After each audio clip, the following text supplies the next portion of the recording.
Hello student, देखिए यहाँ पर एक क्वेश्चन दिया हुआ है और इसमें कह रहा है कि ये पार्टिकल मास कितना है उसका m है, चार्ज कितना है q है, is moving in a region in which there exist uniform electric field and uniform magnetic field at t equal to 0. The particle is at 0 comma a and is moving with vi. After some time the particle is located at 2a comma 0 and has velocity minus 2v. Then which of the following is true? ठीक है, ठीक है। यहाँ पर हमारा पूछ रहे क्या इलेक्ट्रिक फील्ड इतना होगा, क्या इलेक्ट्रिक फील्ड इतना होगा, या फिर आपका रेट ऑफ वर्क डन मतलब पावर कितना होगा, ये हमसे पूछा जा रहा है। ओके, तो देखिए पहले सिचुएशन यहाँ पे समझ लेते हैं दैट कि एक पार्टिकल है जिसकी मास हमें बोल दी गई m ले लो और चार्ज उसकी q ले लो। एक ऐसे रीजन में मूव कराओ जहां पर ई आई मतलब एक इलेक्ट्रिक फील्ड एक्स डायरेक्शन में है, एक इलेक्ट्रिक फील्ड आपका एक्स डायरेक्शन में लग रहा है ई अलोंग आई कैप। ठीक है, और बोल रहा है दैट कि एक मैग्नेटिक फील्ड भी है के में। चलो ठीक है, एक्स इसको ले लिया और वाई जो है ना इस डायरेक्शन को वाई ले लो, तो जेड के अलोंग यहाँ पर मतलब ऊपर या अंदर किधर भी ले सकते हैं। चलो अंदर नहीं बाहर ले लेते हैं डॉट, तो ये डॉट मतलब बाहर, प्लेन के बाहर बी के कैप हो गया। ठीक है, ये हमारा मैग्नेटिक फील्ड है जो जेड में है, तो जेड कहाँ होगा, प्लेन से बाहर होगा क्योंकि एक्स वाई किस में, प्लेन में।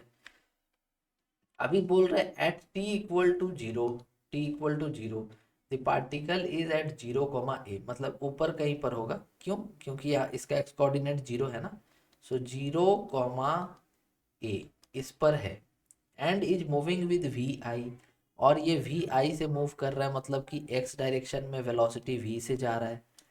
After some time the particle is located at two a comma zero, अब ये एक्स एक्सिस में होगा क्योंकि वाई कोऑर्डिनेट जीरो है, so two a comma zero and has velocity, और इसका वेलोसिटी कितना है, minus of two v j cap, minus j cap के अलॉन्ग इसका वेलोसिटी हो गया है, मैग्नीट्यूड है टू वी।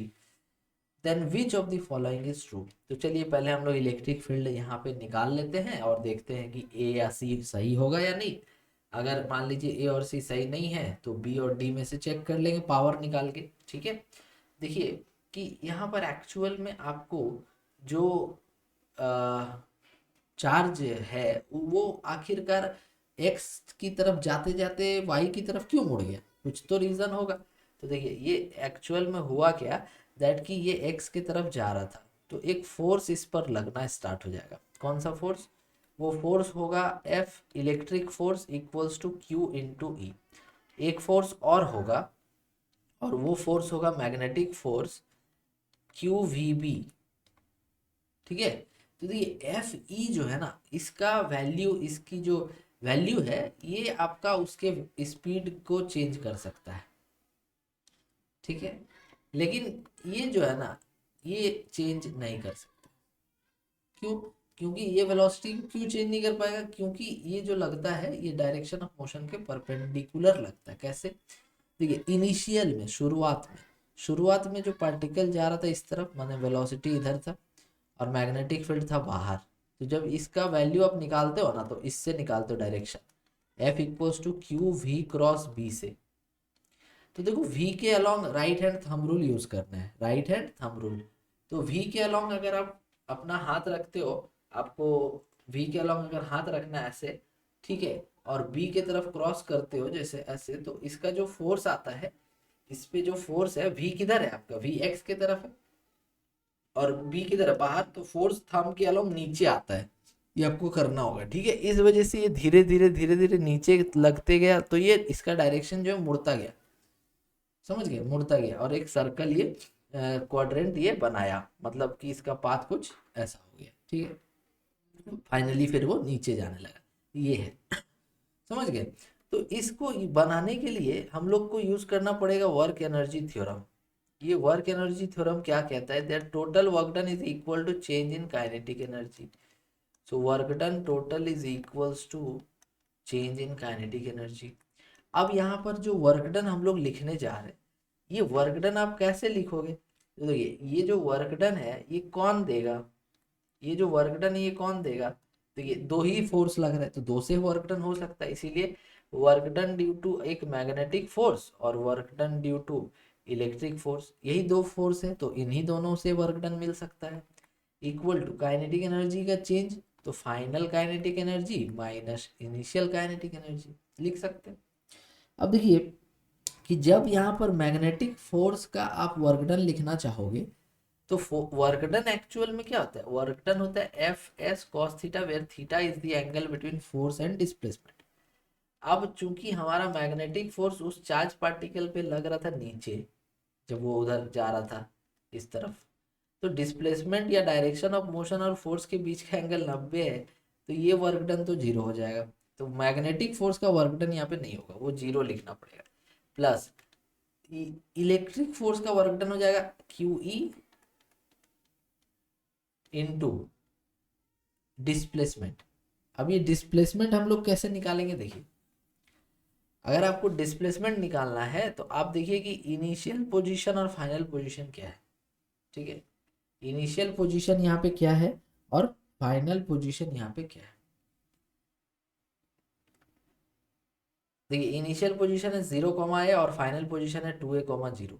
तो डिस्प्लेसमेंट अगर निकालना है तो final position minus initial position, तो डिस्प्लेसमेंट इक्वल टू आप आराम से लिख देना 2ai cap plus minus a j cap, ठीक है, final minus initial, okay, final minus initial, okay, तो ये डी हो गया। और इलेक्ट्रिक फील्ड कितना था, ई आई कैप, तो इस वजह से यहाँ पर जो है ना, यहाँ पर ई आई कैप हो गया और इसका डॉट प्रोडक्ट हम लोग कर देंगे, है ना, वर्क डन में क्या होता है एफ डॉट एस होता है ना, सो यहाँ पर हम लोग जो है एफ तो लिख देंगे q E i cap dot d कर देंगे, डी कितना आया 2ai cap minus a j cap, ये अभी हमने निकाला, equal to half m v square minus half m u square, initial final minus initial, तो ये हो जाएगा क्यू ई, देखिए आई और आई मल्टीप्लाई होगा, जे वाला मल्टीप्लाई होगा नहीं क्योंकि आई डॉट आई 1 हो जाएगा और आई डॉट जे 0 हो जाएगा, तो ये बचेगा q E into 2a, okay, equals to half m common आ जाएगा वी स्क्वायर, मतलब final velocity, final velocity 2v था, माइनस 2v मत बोलिए बिकॉज मैग्नीट्यूड देखेंगे ना, 2v था, सो 4v square minus initial velocity v था, सो v स्क्वायर।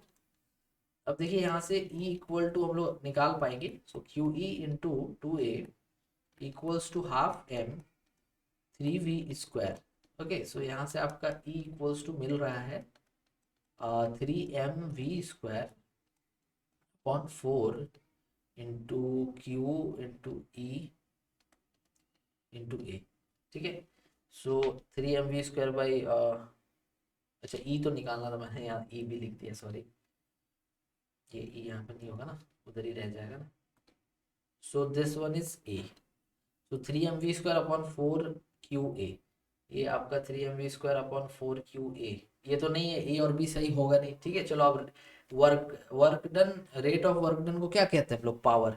सो देखिए ये इलेक्ट्रिक फील्ड हमारा इतना मैग्नीट्यूड आया है इसका, अगर हमें पावर निकालना है so power is equal to force into velocity.